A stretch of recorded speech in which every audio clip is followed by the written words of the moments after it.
تو وہ بھی غیر قوم سے ہے لیکن مقدس. تو کہنے کا مقصد یہ ہے کہ اگر آپ کی بیوی یا آپ کا ہسبینڈ غیر قوم سے ہماری قوم میں آئے ہیں اور وہ زندہ خدا کو مانتے ہیں تو آپ دونوں مقدس ہیں, دونوں پاک ہیں. اور پاک رہنے کے لیے, مقدس رہنے کے لیے آپ کو ڈیلی خدا کے آگے جھکنا پڑے گا, خدا کو پڑھنا پڑے گا. کہیں یہ نہ ہو شیطان کو, بائبل میں لکھا ہے میں ڈرتا ہوں کہیں شیطان کو موقع نہ دے دو آپ. میں ڈرتا ہوں, پولس رسول کہتا ہے میں ڈرتا ہوں, میں ڈرتا ہوں کہیں شیطان ابلیس تم لوگوں کو ہوا کی طرح آزما نہ لے. تو اس آزمائش سے بچنے کے لیے آپ کو ڈیلی دعا کرنی پڑے گی, ڈیلی کلام پڑھنا پڑے گا. دعا کرنے کا مطلب ہے خدا سے باتیں کرنا, کلام پڑھنے کا مطلب خدا کو جاننا. یعنی آپ اپنے باپ سے باتیں بھی کر رہے, آپ یسوع مسیح کو دیکھ بھی رہے ہیں, اس کو جان بھی رہے ہیں. یسوع مسیح نہیں کہتے کہ جاگتے رہو تاکہ آزمائش میں نہ پڑو, یا دعا کرتے رہو, جاگو دعا کرو تاکہ آزمائش میں نہ پڑو. تو یہ دعا اور کلام پڑھنا یہ آپ کو آزمائش سے بچا سکتا ہے. اور نمبر تین سن لیجئے گا, دعا کلام کرنا آپ کو آزمائش سے بچا سکتا ہے. نمبر تین, روح القدس کا ہونا بڑا ضروری ہے. روح القدس ساتھ میں ہوگا, وہ زیادہ پاور دے گا آپ کو. تو یہ چیزیں ہیں آپ کو مقدس رکھنے کے لیے. تو ہم جن کو جانتے ہیں پرسنلی, ہماری بہن بھی ہے, ہمارا بھائی بھی ہے جو ہمارے ساتھ ہے اس وقت, وہ منادی کر رہے ہیں. اور بڑی خوشی کی بات ہے کہ ان لوگوں کی طرح جیسے اماں رود تھی, جیسے اماں راخل تھی, مقدسین تھی, یہ ان لوگوں کی طرح ہیں جیسے ارتخشستہ بادشاہ تھے, زندہ خدا کے سورما. اور جیسے کون تھے, بابل کا بادشاہ جنہیں ہیکل نو مسمار کیتا ہی, کون, نبوکت نظر. یاد رکھیے گا وہ بھی زندہ خدا کا سورما تھا. یہ لوگ وہ ہیں جو غیر قوم کے تھے لیکن مقدسوں میں ان کا نام شمار ہوتا ہے. اور آپ ان کو دیکھیے جو 3 مجوسی آئے تھے, بادشاہ اپنی پوری کابینہ کے ساتھ یسوع مسیح کے آگے آگے سجدہ کر رہے ہیں. یہ وہ غیر قومیں ہیں جن کو خدا نے چن لیا ہے اپنے کام کے لیے. اناجیل اربع میں پڑھیے کہ بلائے گئے تو بہت ہے, برگزیدے تھوڑے ہیں, بہتیرے اول سے آخر اور آخر سے اول ہو جائیں گے. پھر وہ کہتا ہے آسمان کی بادشاہی میں باپ ابراہیم, اسحاق, یعقوب جو کہ زندہ ہیں, اور میں زندہوں کا خدا ہوں. مشرق اور مغرب سے لوگ آئیں گے غیر قوم میں, آ کے اس کے ساتھ ضیافت کریں گی. لیکن بادشاہی کے بیٹے باہر ڈالے جائیں گے آگ میں, اندھیرے میں, جہاں دانتوں کا پیسنا اور رونا ہے. تو خدا ان کو چنتا ہے, ان سے کام لیتا ہے. اور میرے لیے بڑی یہ خوشی کا باعث ہے, میرے لیے بہت بڑا شرف ہے کہ خدا نے ہمیں اس چھوٹی خدمت میں, چھوٹے سے عرصے میں, چھوٹی سی عمر میں, غالباً 4 سال 5 سال کی عمر ہے میری, روحانی بات کر رہا ہوں, اتنی کم عمر میں ایسے بڑے ایکسپیرینسز کروائے, اتنی چھوٹی عمر میں ایسے بڑے بڑے تجربات کروائے. بائبل میں لکھا ہے نا, تجربے سے پڑھتے چلے جاؤ. تجربہ ہونا بہت ضروری ہے. تو یہ میرے لیے بڑی خوشنودی ہے اور بڑا شرف ہے, زندہ خدا کی قدرت ہے یہ.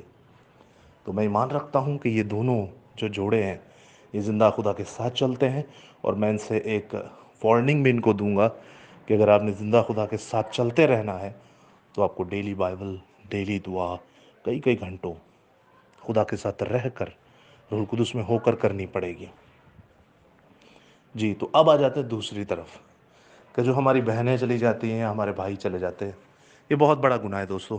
وہاں پر جب جا کر آپ ان کے نام کی شادی کرتے ہیں یا جو بھی کرتے ہیں, تو یاد رکھیے گا آپ مسیح کا انکار کر دیتے ہیں.